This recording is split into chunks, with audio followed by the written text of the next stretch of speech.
मैं वसी हैदर, आपका स्वागत है साइंस का चमत्कार में।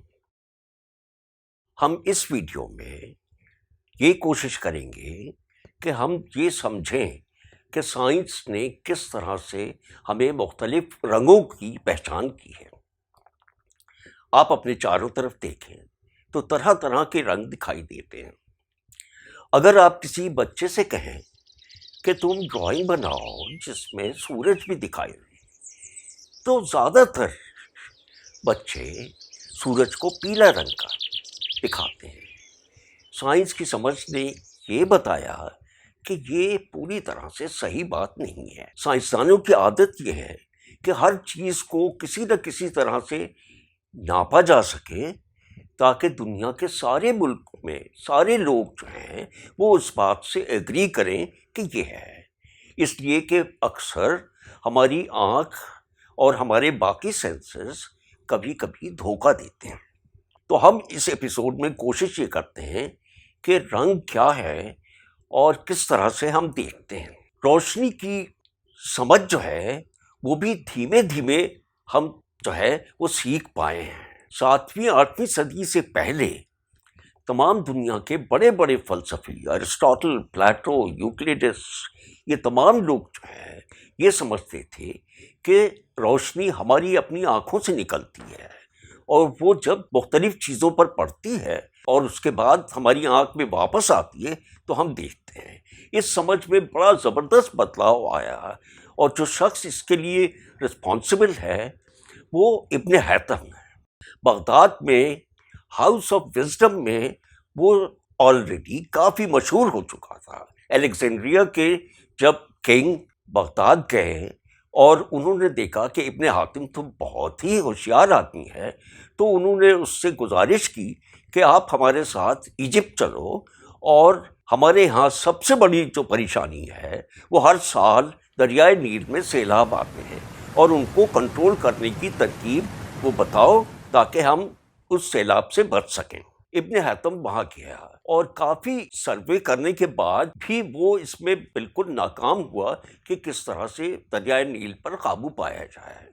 तो उसको ये डर हुआ कि इजिप्ट का बादशाह शायद उसको मरवा देगा, तो उसने ड्रामा किया कि मैं पागल हो गया हूँ। तो उसकी जान तो बच गई, लेकिन बादशाह ने उसको नज़रबंद कर दी। नज़रबंदी के दौरान इब्न हैतम खाली नहीं बैठा रहा, रोशनी के ऊपर तजुर्बे करने शुरू किए और उसने ये देखा कि क्योंकि हम अंधेरे कमरे में नहीं देख पाते हैं, जिसका ये मतलब हुआ कि रोशनी हमारी आँख से नहीं निकलती है, बल्कि रोशनी जब हमारी आँख में आती है तो आँख के पर्दे पर एक उल्टी तस्वीर बनती है जिसका सिग्नल दिमाग में जाता है जो उसको सीधी करके देखता है और उस तस्वीर में ही हमको सारे रंग दिखाई देते हैं। अपनी कहानी में थोड़ा आगे बढ़ते हैं। न्यूटन के बगैर साइंस की बहुत सारी कहानियाँ जो हैं बिल्कुल नामुकम्मल हैं। न्यूटन ने लाइट के ऊपर बहुत सारे तजुर्बे किए और सबसे उसका मशहूर तजुर्बा जो है वो ये है कि लाइट सूरज से आती हुई किरण उसने प्रिज्म से पार की और ये देखा कि सफ़ेद रोशनी सूरज से आती हुई जो है वो 7 रंगों में बट गई, जो हम रेनबो के रंगों की शक्ल में भी देखते हैं। सब लोगों को ये ख्याल होता कि शायद प्रिज्म ने सफ़ेद रोशनी को रंग दिया है, लेकिन न्यूटन तो भाई न्यूटन था।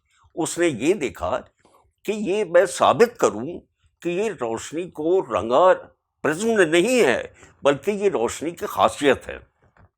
तो उसने दूसरा प्रिज्म उल्ट रखा, तो एक प्रिज्म ने रोशनी को 7 रंगों में बांटा, तो दूसरे ने 7 रंगों को जोड़ दिया और सफ़ेद रोशनी बाहर निकली। तो ये साबित हो गया कि सफ़ेद रोशनी जो सूरज से आती है उसके अंदर 7 रंग शामिल है। यानी सफ़ेद रोशनी एक मिक्सचर है 7 रंगों का। इत्तेफाक ऐसा है कि हमारी आँख में वो प्रिज्म मौजूद नहीं है, इसलिए सफ़ेद रोशनी जब आती है तो हमको सफ़ेद लगता है। अब देखें कि चीज़ों का रंग हमको कैसे मिलता है। रोशनी क्या है इसकी हकीकत तो शायद मैं किसी और वीडियो में बयान करूंगा, लेकिन इस वक्त सिर्फ रंगों की बात कर।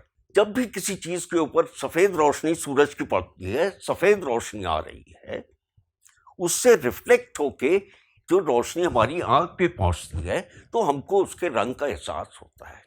हाथ में लाल रंग का सेब है, तो सेब के ऊपर सफेद रोशनी पड़ी, उससे सिर्फ लाल रंग की रोशनी रिजेक्ट होके आ गई।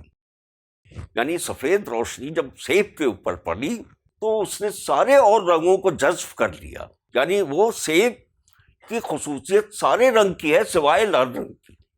अगर आप इसका इम्तिहान करना चाहते हैं तो सेब को एक अंधेरे कमरे में रख दीजिए, कोई रोशनी नहीं होगी, तो सेब आपको काला दिखाई देगा।